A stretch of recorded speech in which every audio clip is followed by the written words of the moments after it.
So when I first read the Satanic Bible, it was kind of an interesting few days. And there was a lot leading up to it before I did that. Now, I read it on Easter Sunday, and I'll get to that in a minute. But before it happened, I actually was watching YouTube videos on Satanism beforehand, particularly Jason Sorrell, whose videos are no longer online, actually, and Styx Hexenhammer 666, who no longer does videos about Satanism. He does political commentary videos. But I was listening to him when he only had like a few thousand subscribers, and he only talked about Satanism. And you could watch his old videos if you sort by old is first or whatever. Anyway, so I would listen to these various commentators on YouTube, and I'd watch these interviews by Zena LaVey and the documentary clips from Anton LaVey. And I found it very interesting, but I still kind of bought into the usual arguments of like, why would you believe in the bad guy? Why would you support the bad guy of the Bible? You know, these sort of generic comments.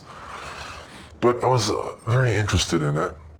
And then I would go through these periods where I'd be repulsed by it. And I'd be like, no, I don't want to listen to this anymore. I'm going to listen to something else. And then a week later would pass, and then I would be back to listening to it. It's like it would pull me in. I would continually want to, like, research it.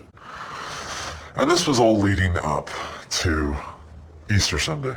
So I went to visit my grandmother with some family members, and I visited on Easter Sunday.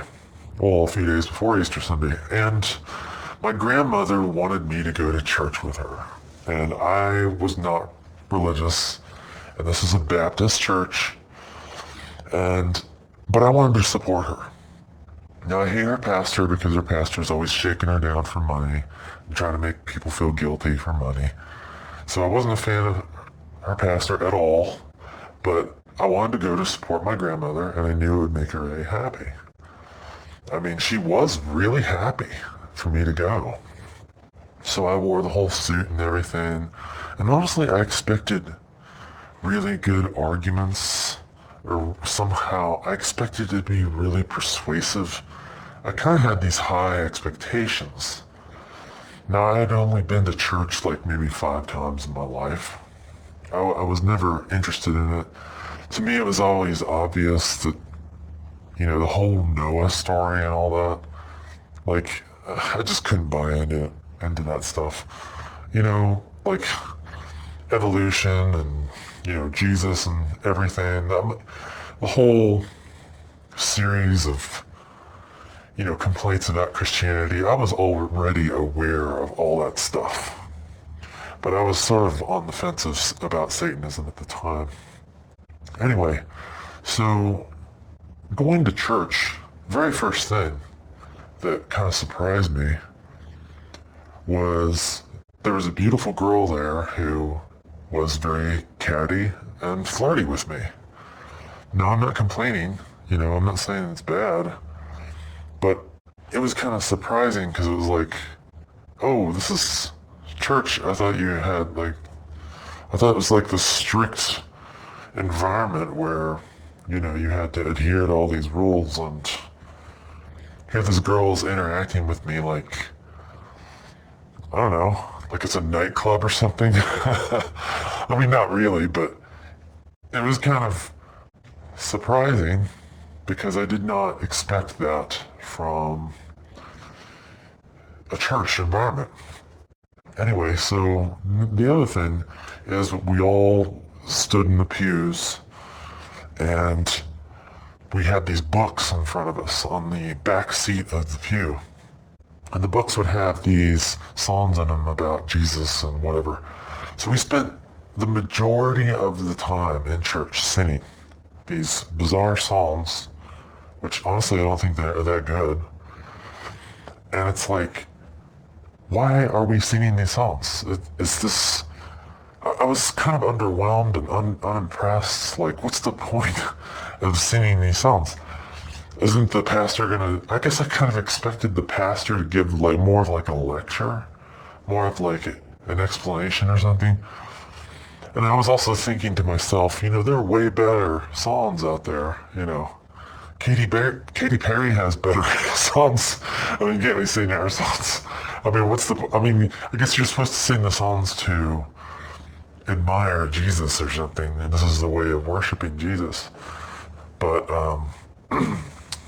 whatever.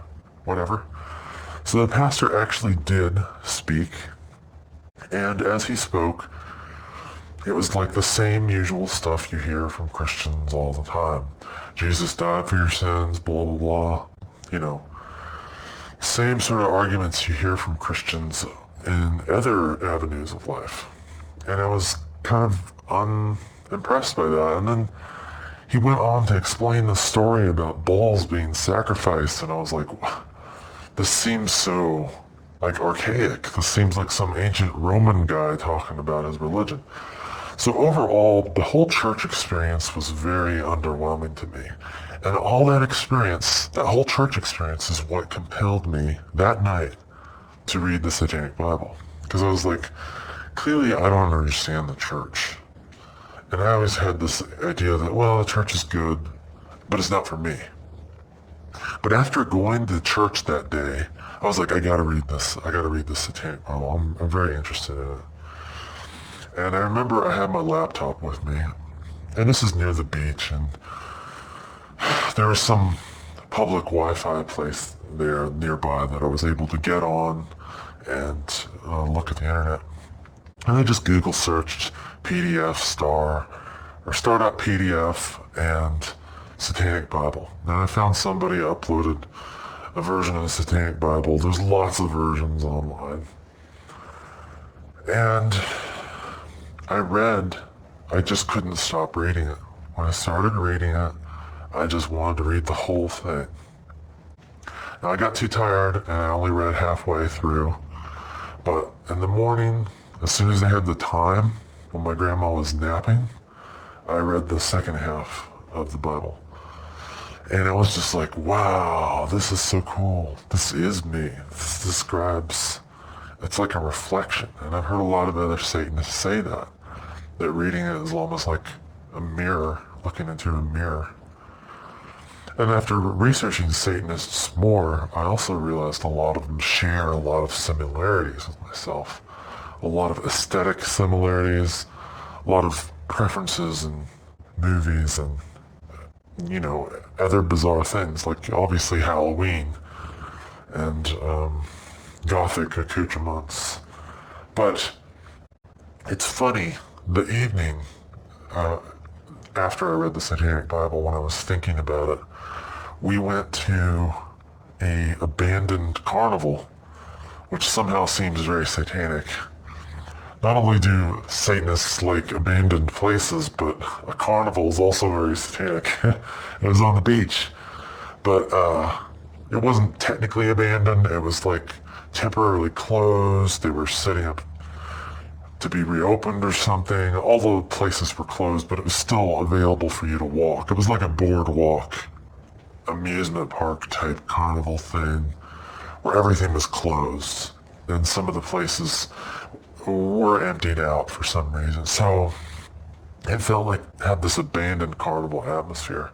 And it was just sort of like this interesting transition, because one day I was going to church. I was sort of in this, I don't want to say herd mentality, but I was kind of in this, like, yeah, church is good mentality.